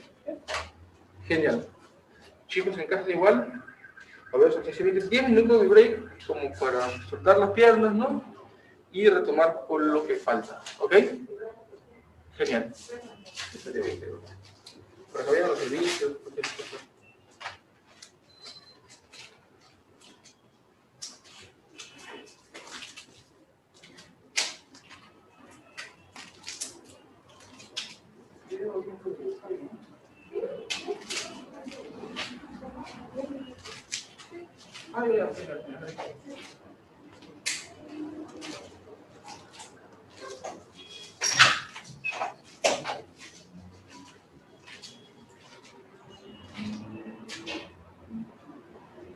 Dije, ¿no? Si hay un material que es muy consumido, soluciones ácidas, muy concentradas o vitaminas, tienden a deteriorar el plástico. Así que no se suele usar. Incluso se blanquea, inclusive en algunos casos, sobre todo con los materiales alcalinos. Se blanquea y ya sus utilidades se deterioran, ¿no? Muy medio pierde. Por eso simplemente usar material de... Inclusive hay de pires también, tubos de pires. Inclusive tener sus mascónicos, inclusive, ¿no? Tienen una versatilidad muy amplia también. Pero si alguna vez compra material de plástico, que su uso sea muy limitado, ¿no? O que sea con algún tipo de material, con algún solvente, ¿no? Con algún elemento que no sea tan agresivo como el plástico. Con esas nociones puedes hacer que tu material sea más duradero. ¿No? Sobre todo con los de plástico, como le dije, ¿no? E inclusive la gran cantidad de materiales de plástico son descartables, inclusive, ¿no?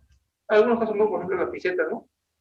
Que bueno, en este caso no son descartables. La pipeta es esa de plástico también, ¿no? ¿Esta, perdón? No, la pipeta. Ya sí, esa es el de... No para el agua destilada.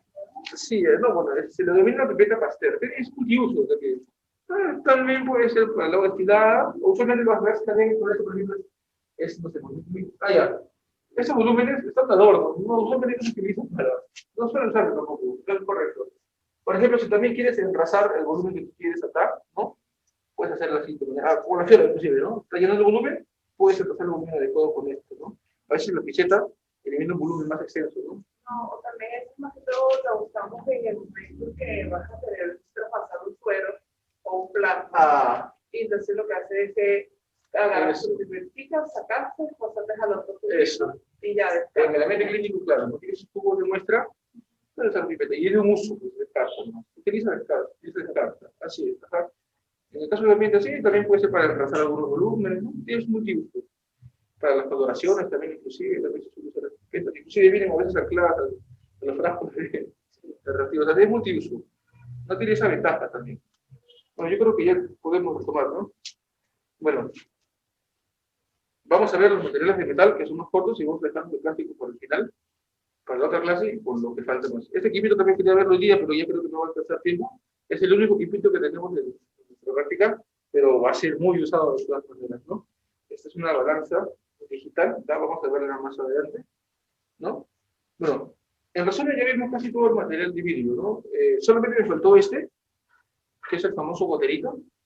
El gotero es un material, ¿no?, de vidrio, sobre todo también hay de plástico, en el cual se tiene alguna cierta cantidad de volumen, sobre todo de algún colorante donde se más utiliza, o de alguna solución pequeña, donde el cual tiene como si fuera una pipetita, ¿no? No es volumétrica, no mide volúmenes, solamente para agregar ciertas gotas sobre alguna reacción. En este caso, por ejemplo, el uso más extendido que se utiliza es en microbiología, por ejemplo, ¿no? En la batería de coloración Gram, ¿no? La viropigenciana, el lugol, ¿no?, el alcohol ácido, la toxina básica, perdón, suelen usarse estos frascos, ¿no? Y usualmente de color caramelo es la mejor forma porque, como lo dije antes, ¿no?, evita que la luz del sol le componga lo que está dentro de él, ¿no? Y como dice su nombre, no gotero, ¿no? Porque tú agregas agua.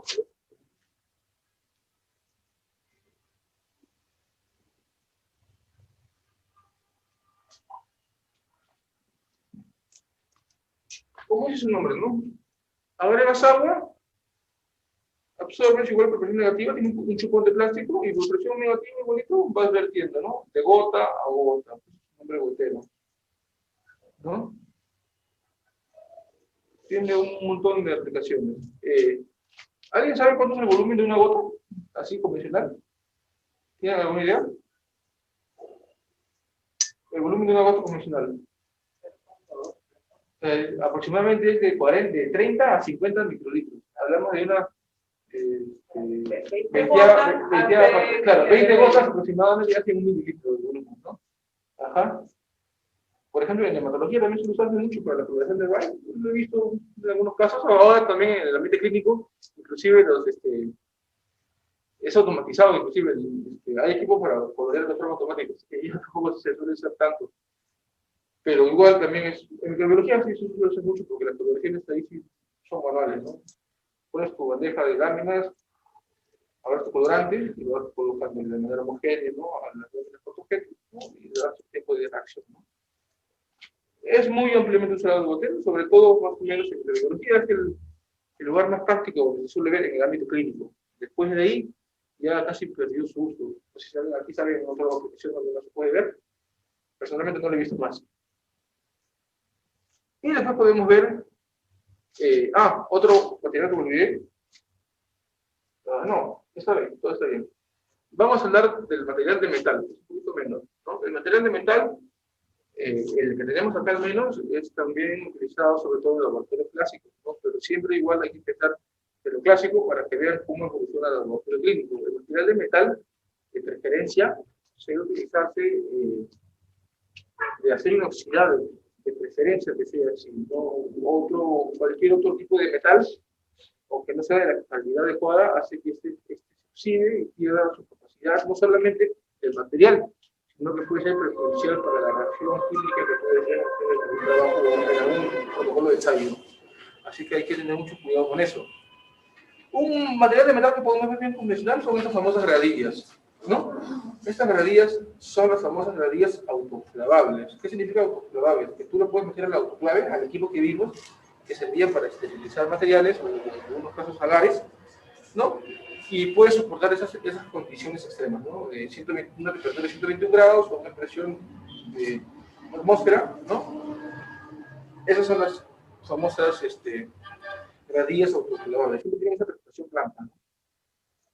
Son un poquito más caras que las de plástico, obviamente, que lo único que sirve es para poner los tubos de ensayo, sobre todo, ¿no? Aquí entran inclusive los tubos de 10 por 75, de 12 por 100 y hasta de 15 por 150. Tubos más gruesos no suelen utilizarse en esto y hay otras gradillas con otras modalidades, ¿no? Pero es muy versátil, es de uso muy cómodo. Bueno, básicamente sirve para colocar los tubos en el ambiente de manera más práctica, hablando, ¿no? ¿Sí? Hay también gradillas de plástico, ¿no? Su función es más limitada, obviamente solamente sirve para colocar tubos. En cambio, esto tú lo puedes colocar en ambientes más resistentes. ¿También hay gradillas plateadas? Sí, pero sobre todo, no, vamos a la idea de la utilidad que se le da, ¿no? Pero tienes que especificar si es autoclavable o si tiene solamente otro uso, muy aparte para colocar tubos nada más, ¿no? En el caso si es de metal, usualmente esta presentación son las autoclavables, ¿no? Puedes colocarlas en esos lugares de ambiente extremo y no vas a tener esa dificultad de que le pase algo a la gradilla. Son las más recomendables porque es un poco más versátil. Vamos a estar un poco más en esto, no creo que hay mayor riesgo, ¿no? No son muy buenas, ¿no? Por otro lado tenemos a las pinzas, ¿no? Esas pinzas también son de acero inoxidable. ¿Suele usarse en el laboratorio clínico? No. Yo he visto mucho que se usa en el laboratorio de anatomía patológica para el manejo de las biopsias, ¿no? En el caso, por ejemplo, cuando hablamos de la clase 1 del laboratorio de anatomía patológica, la pinza siempre es el material más utilizado. No suele verse en otro lado, en el laboratorio clínico de por sí, al menos que yo sepa, no suele verse mucho, pero en el manejo de las biopsias, en el laboratorio de anatomía patológica es muy usado. Acuérdense que con los guantes puedes tocar las biopsias por el tema del pulmón y que deteriora los guantes. Entonces, las pinzas es el material adecuado. ¿Qué ventaja tiene usar una pinza, en este caso, metálica o de plástico? Porque hay dos presentaciones, tanto metálicas como de plástico. Va a depender. Por ejemplo, en el caso de pipetas de pinzas de plástico, en algunos casos es recomendable usar el metal porque el metal, inclusive, por más bueno que sea, tiene que oxidarse en algunos casos por más que diga, o por su uso, inclusive cuando se flamea, suele quemarse y sus propiedades suelen perderse. Así que con el uso constante también hace que se deteriore en ese aspecto. Y no suele ser de manera óptima. En cambio, la pinza de plástico, aparte de que su lavado es más sencillo, es más versátil utilizarla en algunos casos, ¿no? En anatomía patológica, por ejemplo, hay algunas coloraciones en algunos tejidos que involucran a los metales, ¿no? Metales como, por ejemplo, hay una coloración que involucra el tejido de calcio, el tejido, y utilizar una pinza de metal hace que contamines la muestra que tú vas a querer y sería útil utilizar la de plástico, ¿no? Pero son muy versátiles, sobre todo para el manejo de las biopsias, no tanto en el proceso de inclusión de las muestras, o tanto como el proceso de fijación o de la macroscopía, ¿no? Que también hay una competencia para ver la macroscopía con el uso de la pinza, ¿no? Sobre todo de piezas quirúrgicas pequeñas. No, es un uso más práctico, ¿no? Por último también tenemos, ¿no? Un poco menor, los materiales de metal, la famosa cucharita de metal para medir, para pesar objetos, ¿no? Usualmente tienen esta presentación, son también de acero inoxidable, ¿no? Y usualmente tienen dos partes, ¿no? Una para medir volúmenes, perdón, para pesar materiales más voluminosos o inclusive para pesar materiales más finos. La mayoría, eso sobre todo se utiliza en laboratorios de investigación, no mucho en el ambiente hospitalario, yo sé, ¿no? En algunos casos inclusive donde se preparan colorantes manuales, sobre todo, por ejemplo, en el laboratorio de anatomía patológica se prepara amoxicilina, no suele usar también estas de metal, ¿no? Para hacer la respiración. En los agares también, ¿no? También suele usarse bastante en microbiología, sí, claro que sí. Y la otra parte es como para envasar. Sí, es acá. Lo mínimo que te falta. Claro, dos partes. Usualmente, si hay mucho volumen, también con esto y el otro para envasar. También hay materiales, hay reactivos laboratorios de presentación suele ser en partículas de polvo muy finas. Y, o también pesar eso en un volumen así no es lo adecuado, hace que también se utilice la otra parte también. También puede ser para pesar cosas más finas. No es la versatilidad que dan estas chinitas de metal, ¿no? Para pesar sobre todo, ¿no? Y vamos a utilizarla mucho en esta práctica, ¿no? Por ejemplo, tenemos nuestra balanza digital, pero yo creo que eso ya sería lo que falta para la próxima clase. Material de metal después aquí, ya no tenemos nada más. No tenemos espátula, me parece. No. Es algo parecido. Es algo parecido, ajá. No, justamente son para volúmenes más extensos también, es muy usada también, claro que sí. Pero es lo que tenemos ahora, ¿no? Pero por lo que tenemos aquí, podemos trabajar mucho las prácticas que vamos a ver más adelante. ¿No? Los materiales de metal, usualmente en un laboratorio clásico, son limitados inclusive porque la variedad no es tanta, y en el laboratorio de análisis clínico es incluso más reducido, ¿no?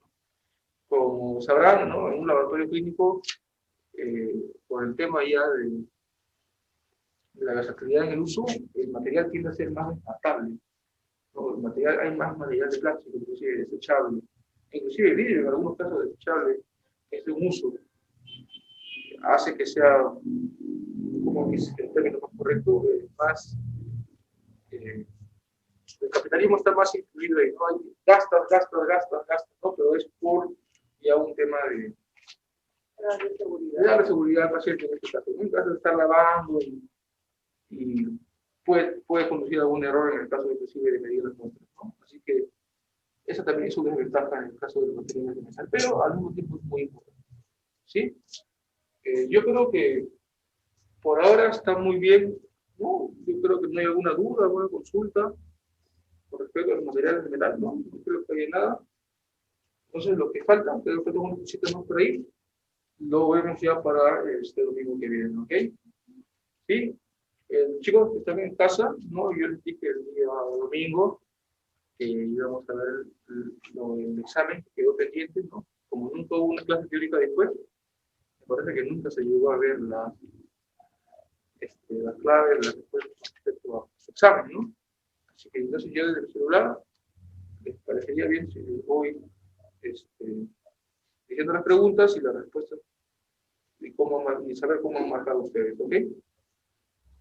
A ver. ¿Sí? ¿Todos tienen su examen número 3? Ok. Vamos por la pregunta 1, ¿ok? Dice, ¿cuál no es una función del auxiliar del laboratorio? Perdón, ¿cuál no es una función del auxiliar del laboratorio en el laboratorio de anatomía patológica? A. Conocer las funciones y competencias del laboratorio. B. Entregar resultados anatomopatológicos a los pacientes. C. Realizar la lectura de láminas y hacer el diagnóstico anatomopatológico. Y D. Identificar y registrar las biopsias que ingresen al laboratorio. ¿Cuál creen que sería la clave en esta pregunta? ¿Puedo ver el texto?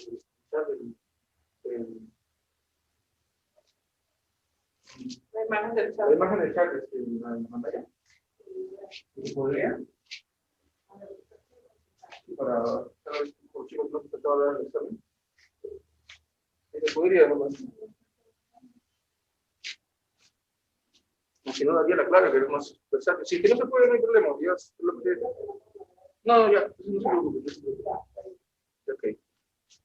Tienen ustedes para guiarse, ¿no? Sí. Genial. Bueno, los que están en casa también me parece. La 1, la clave es la letra C, ¿no? Realizar la lectura de láminas y hacer el diagnóstico anatomopatológico es competencia pues, del médico anatomopatológico, ¿no? El que va a realizar las láminas, ¿no? Yo creo que esta pregunta está bien evidente en la clave, ¿no? No es una función, entonces la clave sería la letra C. 2. ¿Cuál de las siguientes alternativas no se puede considerar como una biopsia pequeña? ¿No? Es una pregunta un poco relativa también, pero he puesto alternativas en las cuales no pueden decir que no puede ser mediana o grande, ¿no? A. Biopsia de vesícula biliar. B. Biopsia de mama. C. Biopsia de apéndice. Y D. Biopsia de ganglio linfático. Entonces, ¿Cuál se puede considerar una biopsia pequeña? Yo creo que sería biopsia de mama, ¿no? Igual está catalogado en cualquier hospital, pero como biopsia grande. Biopsia de vesícula biliar, en algunos casos lo consideran como mediana, inclusive, pero apéndice y ganglio linfático, que son órganos pequeños, estos sí se consideran como biopsia pequeña. Si por ahí me pueden hacer la duda con vesícula biliar, puede ser, lo podemos discutir, pero en general, mama, pues, más voluminoso, entonces en este caso sería catalogada como biopsia grande. Entonces, pregunta 2, clave, biopsia de mama. Número 3. El ingreso de una biopsia para su procesamiento en el laboratorio de anatomía patológica debe ser lo más riguroso posible, pues así se minimizan los errores. ¿Cuál no puede ser un criterio de rechazo para alguna biopsia? A. No hay firma serio del médico solicitante. B. No presentar el recibo de pago junto a la orden. C. Fragmentos muy pequeños para poder realizar un buen diagnóstico. Y D. Muestras correctamente equipadas por formol. ¿No? Yo siempre pongo preguntas por negación. Yo creo que es un poco más interesante. Entonces, ¿cuál no puede ser el criterio de rechazo? La clave sería la B. Muestras correctamente fijadas en formol. Si la muestra está fijada correctamente e incluye los parámetros de... no se puede rechazar, ¿no? Se tiene que aceptar. No, obviamente, si no hay firma del médico o que está solicitando, no se puede, se tiene que rechazar. Si no tiene una orden de pago, no lo puede recibir gratis, tampoco se puede rechazar, ¿no? Si la muestra es muy pequeña, no se puede analizarlo bien, también se tiene que rechazar, aunque en este caso ya no depende solamente del auxiliar en el caso que esté presente, sino también por la corroboración del médico o el personal a cargo que esté presentando la muestra, ¿no? Depende, eso también. Pero sin más, la clave de la 3 es la D. Muestras correctamente fijadas en formol. 4. ¿Cuál de las siguientes alternativas no es consecuencia de una buena fijación? A. Incremento del estado de descomposición del tejido. B. Preservación de la morfología. C. Aumento de la dureza de los tejidos. Y D. Destrucción de los microorganismos que puedan estar presentes. Entonces, ¿cuál no sería una consecuencia? Pues la letra A, ¿no? El incremento del estado de descomposición del tejido. Recuerden que la fijación justamente evitaba la descomposición del tejido porque los microorganismos no se eliminaban. Entonces, la clave sería la A, ¿no? Porque la A sí es una consecuencia de una buena fijación. ¿Ok? ¿Vamos bien? Listo. Pregunta 5. No es una pregunta para completar, ¿no? Dice, las técnicas, rayita, son procedimientos de anatomía patológica que cuentan con una particularidad adicional, ¿no? Observar la presencia de características funcionales en los preparados histológicos a través de marcadores inmunológicos, ¿no? Con un poco de intuición, si habla de marcadores inmunológicos, ¿no? En un tejido, entonces sería técnicas como histoquímicas, ¿verdad? ¿No? Entonces la pregunta 5, la clave sería la letra C, ¿no? Sí. Las técnicas histoquímicas no tienen que ver nada con marcadores inmunológicos, son reacciones químicas que se dan en el tejido. Inmunocitoquímica es otro apartado, citoquímica es otro apartado también, que se usa mucho, así que la clave sería entonces la C, inmunohistoquímica. ¿Ok? Lo mismo me parece en una clase de anatomía patológica en la parte final, así que ahí está. Pregunta número 6. Doña Elena es una tecnólogo médico del Servicio de Anatomía Patológica del Hospital 12 de Mayo. En un día de trabajo normal, el anatomopatólogo le solicita que realice una coloración especial, adicional a la coloración en metoxilina, para poder descartar alguna enfermedad relacionada con las fibras colágenas. ¿Cuál es la técnica de coloración que debe elegir María Elena para cumplir los requerimientos del diagnóstico que necesita el anatomopatólogo? Puse 4 tipos de coloraciones especiales, ¿no? Van Gieson, económica de Mason, Luxor Plus Blue y Von Cosa. Y les puse las más alejadas posibles para que puedan decir que esta no es y esta no es, esta no es. Así que la clave sería la económica de Mason, que es justamente para evidenciar el tejido colágeno, sobre todo, ¿no? Las fibras elásticas, y fibras colágeno, ¿no? Luxor Plus Blue, que ve otra cosa, Von Cosa para detectar calcio, o sea, nada que ver. Van Gieson no ha hablado de esta clase, así que va para triclómica de Mason. Letras, perdón, claves es clave B, ¿no? Número 6, clave B. 7. ¿Cuál de las siguientes alternativas es una diferencia que presenta el procedimiento citológico, ¿no?, con respecto al procedimiento del preparado citológico? Esto lo repetí muchas veces mientras dictaba la clase. Ahí está también con doble negación, así que, bueno, la clave igual sale, ¿no? La A. Las muestras de los preparados histológicos son mayormente de tipo líquido, mientras los extendidos histológicos son sólidos. No, está al revés, es lo contrario. Acá. B. El procedimiento para realizar el preparado histológico es más rápido en comparación con el extendido histológico. No, porque acuérdense que el extendido histológico se lleva la parte de difusión, incluso la difusión era más rápido, ¿no? Al ser de composición líquida, los tiempos se cortaban, así que también está mal. Entonces, por tanto, quedaría la clave C. Las muestras histológicas son mayormente de tipo líquida, mientras que los preparados histológicos son sólidos. Y puse mayormente, porque no siempre es así, ¿sí? Así que entonces la clave en la que más se acerca en este caso sería la C. Pregunta 7, clave C. 8. ¿Cuál de las siguientes alternativas no es un criterio para garantizar la calidad de la muestra de un extendido cérvico vaginal? Eso también lo vimos, ¿no? Y digo que ya venía en el examen. A. Hoja de reporte histológico llenada adecuadamente. B. Identificación adecuada de las láminas histológicas. C. Orientación y preparación adecuada al paciente. Y D. Envío inoportuno de las muestras. Yo creo que eso está más evidente, ¿no? Si no envías de manera oportuna las muestras, entonces no garantiza la calidad de la muestra, ¿no? Entonces, en la 8, la clave sería la letra D. ¿Ok? 9. Alison es una licenciada de enfermería del servicio de higiene y obstetricia del Hospital País Heredia. En el inicio de su jornada, tiene que tomar muestras cérvico-vaginal a 10 pacientes y luego enviar los extendidos al laboratorio de psicología en el laboratorio de anatomía patológica. ¿Cuáles son los materiales e instrumentos que necesita para tomar de manera adecuada una muestra cérvico-vaginal? ¿No? También vimos los materiales que se necesitan, ¿no? A. Cepillo, sí. Espéculo, también. Aguja de 21, no tiene nada que ver la aguja para tomar muestra, así que se descarta automáticamente. B. Guantes, sí. Espéculo, cepillo, rotulador, lámina portaobjeto y fijador. No es a todo, pero es lo que más se acerca. Hasta ahí está bien. C.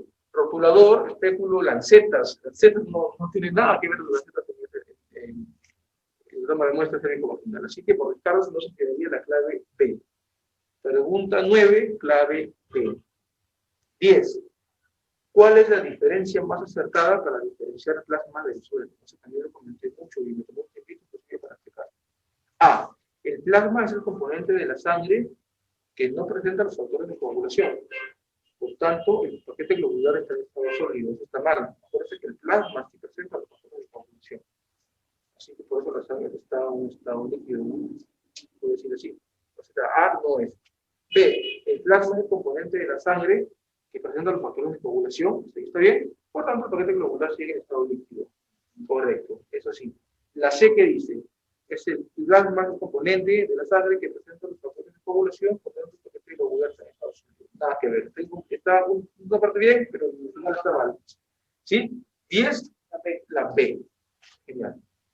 11.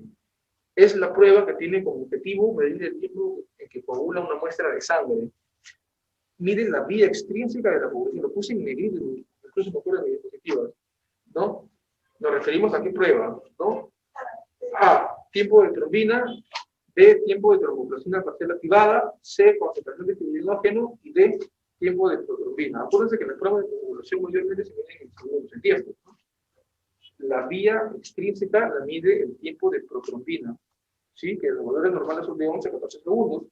Y la vía intrínseca se mide por el TTPA, ¿no? Que son valores más extensos, creo que desde 25 a 36 segundos en algunos equipos. Entonces la 11 sería tiempo de protrombina. Clave de dado. 12. Es el colorante ideal en el laboratorio de hematología, empleado para hacer la coloración de los códices sanguíneos. Con esta coloración podemos ver muchos detalles característicos morfológicos de los componentes sanguíneos. También puse claves alejadas para no decir que no puede ser, ¿no? Coloración homofoxil de eosina no tiene nada que ver en hematología, no del todo. Coloración Gram de microbiología, coloración Nielsen en microbiología, entonces coloración Wright, esa es la que queda y la que hablamos bastante, ¿no? Obviamente que la coloración Wright en sí no es la única, no existen otras derivadas, como la coloración Jensa, la coloración de Leishman, ¿no? Aunque no, Leishman aquí en Perú no es tan conocida, pero acá se utiliza sobre todo Wright y Jensa, ¿no? Pero usualmente la coloración de Jensa la utilizan para ver hemoparásitos. Aquí no se utiliza para ver hemoparásitos. Mientras que la coloración de Wright no tiene un mejor el componente celular, entonces es ideal para ver noticias de hematología, ¿no? Entonces, la 12, la clave es la letra T. D de dado. 13. Con respecto a los siguientes enunciados de sangre arterial y venosa, ¿cuál es el enunciado incompatible? O sea, el que no va. A. La sangre arterial tiene un color rojo más intenso en comparación con la sangre venosa debido a que hay más concentración de hemoglobina. Claro que sí, pues eso es correcto, ¿no? La pregunta te queda incompatible. B. La sangre arterial se diferencia de la sangre venosa porque la primera tiene menos concentración y proporción de la hemoglobina oxigenada y saturada. Claro, pues eso es incompatible, ¿no? La sangre arterial contiene más concentración y proporción de hemoglobina, ¿no? Así que la B sería la clave, así de frente, ¿no?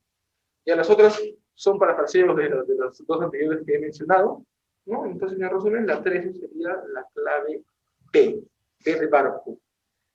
14. ¿Cuál es el anticoagulante de elección utilizado para la toma de muestra arterial? A, heparina de sodio, B, citrato de sodio, y 3, hidroxidato de potasio. Ahí la clave sería la A, heparina de sodio, que es el más convencional, es el más económico, es más ampliamente utilizado, ¿no? Para la muestra de toma de muestra arterial, ¿no? En la jeringa se carga con heparina de sodio, porque siempre tiene que ser la muestra ideal. 15. ¿Cuál de estos errores no son más frecuentes en la toma de muestra arterial? A, bajo o alto cargado de heparina. Eso es un error. Recuerden que lo comentamos, ¿no? Si cargaba mucho, sacaba poco volumen de sangre, sobrecoagulaba, ¿no? En el caso de que sacaba poco, tendría que coagularse. B, que no haya burbujas de aire en la jeringa. Al contrario, ¿no? Es un error bien frecuente, que haya burbujas de aire en la jeringa, porque cuando hay burbujas de aire, sobre todo en la parte superior, ¿no? Cuando lo dejan en el equipo, a veces el equipo succiona aire. No llega a succionar el volumen que debe succionar adecuadamente, entonces va a dar un resultado erróneo, ¿no? Entonces, la clave, la 15 es la P. La C, diferencia de temperatura del paciente y temperatura de la muestra, no. D, confundir el tipo de sangre. Bueno, eso también es muy común, ¿no? Pero la clave que se acerca ahí es la letra B, B de barco. 16. ¿Cuál de las siguientes alternativas es una ventaja de tomar muestra por sistema vacío? ¿No? Vacutainer conocido, pero Vacutainer es la marca del tubo. Coloquialmente se le conoce, la gente lo conoce como Vacutainer, ¿ok? Pero el nombre convencional es sistema al vacío, ¿ok? A.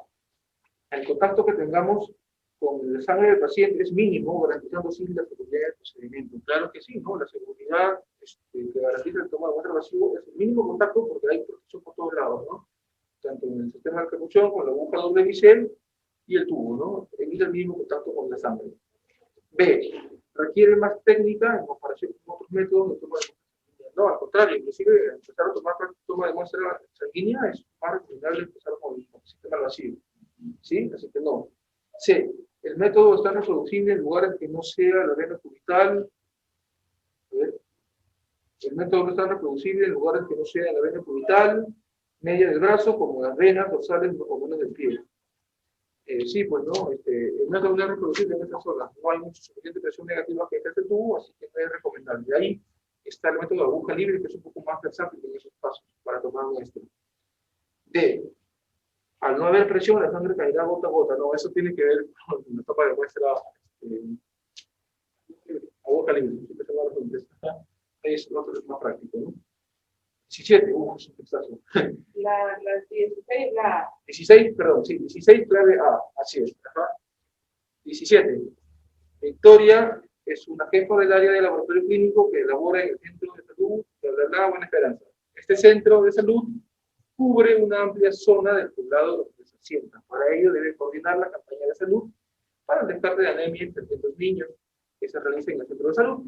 Al no contar con suficientes insumos y materiales de toma de muestra, decidió realizar el trabajo con un bajo presupuesto, solo siendo el problema convencional de anemia en campaña, ¿no? Que es hemoglobina y hemoglobina.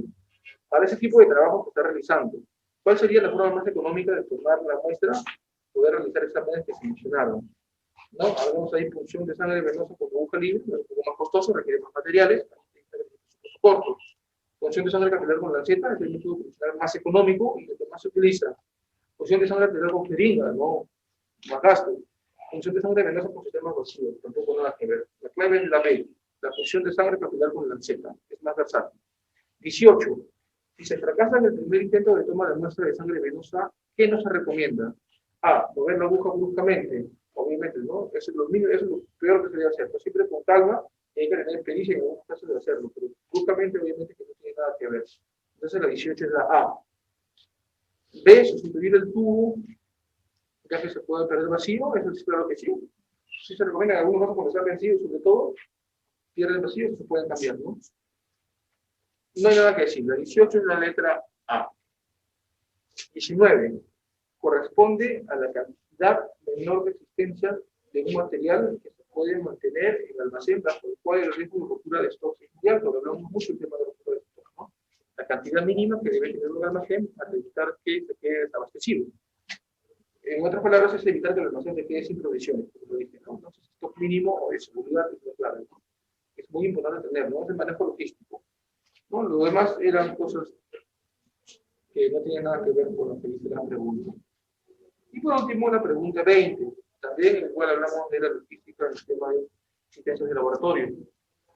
La identificación por código de barra se basa en la representación de un conjunto de líneas paralelas verticales en un grosor y espaciado que forman una estructura única que se traduce en caracteres alfanuméricos que representan cierta información. Es el método actualmente más utilizado para la gestión de las resistencias. ¿Cuál de esas alternativas no sería una ventaja por este método? Rápido control de stock de mercancías y procedemos por la tasa base de error. Claro que sí. El control por código barra es rapidísimo, identifica rápido, no hay un error. Los equipos de lectura, los equipos de lectura e impresión de código de barra son complicados de conectar e instalar, es algo sencillo, es conectar, ver el software y punto. Así que no sería una ventaja, pues eso está mal, ¿no? Sí es una ventaja que sea fácil de instalar. La B no dice eso. C. Estadísticas comerciales. El código de barras permite conocer las referencias en cada momento. Claro que sí, es una ventaja del lectura de barras. Y D. Permite automatizar el registro y seguimiento de los productos. Por supuesto que sí, ¿no? Hacer un sistema digitalizado, la información que se ofrece de él es más fácil verificar. Entonces, lo que no coincide sería la B, ¿no? Porque los equipos son sencillos de instalar, no hay ninguna dificultad, ¿no? Entonces, en ese caso, ya tendríamos las 20 preguntas, ¿no? Yo creo que no hay alguna duda, ¿no? Las preguntas están un poco sencillas, inclusive bajé las alternativas para que haya un menor margen de error en ustedes, ¿no? Yo creo que en ese caso entonces no habría ninguna duda, chicos.